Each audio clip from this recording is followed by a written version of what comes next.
ہندوستان کے 15ویں صدر کا عہدہ سنبھالنے والی قبائلی خاتون دروپدی مرمو کی زندگی فرش سے عرش تک کے سفر کی کہانی کیا ہے، آئیے آپ کو سناتے ہیں۔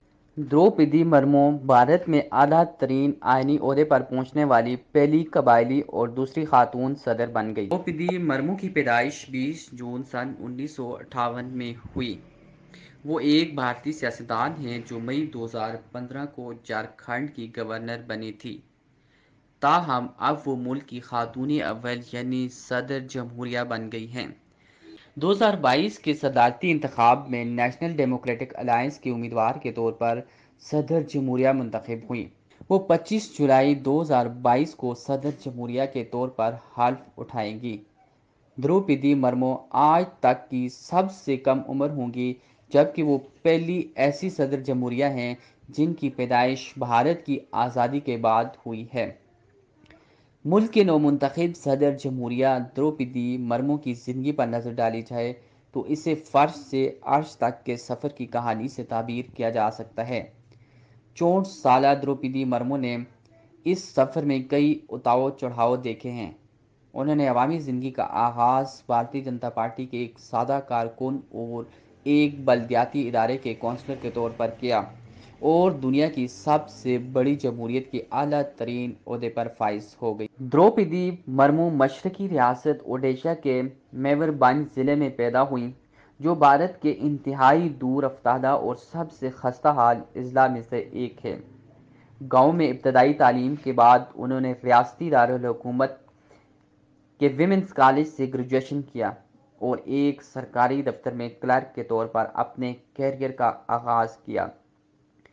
بھارت کے سب سے قدیم اور بڑے قبائلی گروہوں میں سے ایک سنتھال سے تعلق رکھنے والی مرمو سن 2017 میں اس وقت سرخیوں میں آئیں جب ان کا نام ممکنہ صدارتی امیدوار کے طور پر سامنے آیا۔ اس وقت وہ جھارکھنڈ کی گورنر تھیں، تاہم بی جے پی نے اس کی جگہ ایک دلت رہنما اور اس وقت بہار کے گورنر کو ترجیح دی۔ انہوں نے اپنے سیاسی کیریئر کا آغاز اپنے قصبے کے بلدیاتی کونسلر کے طور پر کیا۔ بی جے پی میں شمولیت کے بعد وہ 2 بار ریاستی اسمبلی کے لیے منتخب ہوئیں اور ریاست کی مخلوط حکومت میں وزیر بھی رہیں۔ سن 2015 میں جب انہیں جھارکھنڈ کا گورنر بنایا گیا تو وہ اس بھارتی ریاست میں اپنے 5 سالہ مدت مکمل کرنے والی پہلی گورنر تھیں۔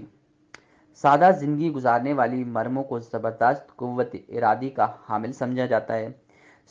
ان کی زندگی میں اچانک اس وقت تعطل آ گیا جب ان کا بڑا بیٹا 2009 میں پراسرار حالات میں انتقال کر گیا۔ چند سال بعد ان کا دوسرا بیٹا اور شوہر بھی اس دنیا سے رخصت ہو گئے۔ محترمہ مرمو نے اس کے بعد کئی بار کہا کہ ان کی زندگی میں اب کچھ نہیں بچا۔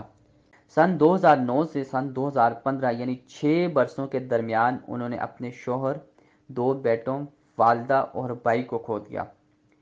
ان کی ایک بیٹی ہیں جو ایک بینک میں ملازمت کرتی ہیں۔ بھارت کا صدر یوں تو تینوں افواج کا سپریم کمانڈر بھی ہوتا ہے، لیکن تمام تر انتظامی امور کا فیصلہ وزیراعظم اور ان کی کابینہ ہی کرتی ہے۔ اس لیے بھارتی صدر کو بالعموم ربر اسٹمپی کہا جاتا ہے۔ اس کے باوجود سیاسی عدم استحکام، معلق پارلیمان اور مخلوط سیاست کے دور میں صدر کا رول کافی عام ہو جاتا ہے۔ کئی معاملات میں صدر کا فیصلہ انتہائی غیر معمولی ثابت ہوتا ہے۔ بھارتی وزیراعظم نریندر مودی نے صدارتی انتخاب میں مرمو کی کامیابی پر مبارکباد دی اور کہا کہ انڈیا نے تاریخ رقم کرتے ہوئے ایک قبائلی خاتون کو صدر مقرر کر دیا ہے۔ ملک کی 15ویں منتخب صدر دروپدی مرمو پیر کو صبح 10:15 بجے پارلیمنٹ کے سینٹرل ہال میں اپنے عہدے کا حلف لیں گی۔